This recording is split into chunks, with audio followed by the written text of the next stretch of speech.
Budget கூட்டத்தொடர் நிறைவடைந்த நிலையில் தமிழக சட்டப்பேரவை தேதி குறிப்பிடாமல் ஒத்திவைக்கப்படுவதாக சபாநாயகர் அப்பாவு அறிவிப்பு வெளியிட்டுள்ளார். இது பற்றிய விவரங்களை எமது செய்தியாளர் பாஸ்கர் விவரிக்க கேட்போம். முழு விவரங்கள் என்ன பாஸ்கர்? தமிழக சட்டப்பேரவையில கடந்த 19ஆம் தேதி நிதிநிலை அறிக்கை தாக்கல் செய்யப்பட்டது. 20ஆம் தேதி வேளாண் பட்ஜெட் தாக்கல் செய்யப்பட்டு நேற்று தமிழக சட்டப்பேரவையில இரு வேளைகளாக பட்ஜெட் மீதான விவாதம் நடைபெற்றது.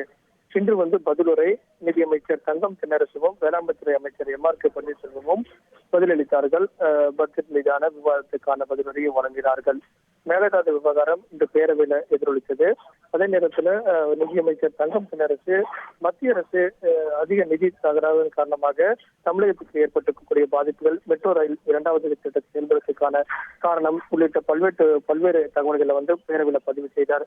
தமிழக சட்டப்பேரவை தேதி குறிப்பிடாமல் ஒத்திவைக்கப்பட்டிருக்கிறது. தமிழக சட்டப்பேரவையில 10க்கும் மேற்பட்ட சட்ட மசோதாக்கள் இன்று குரல் வாக்கெடுப்பு மூலமாக நிறைவேற்றப்பட்டிருக்கிறது.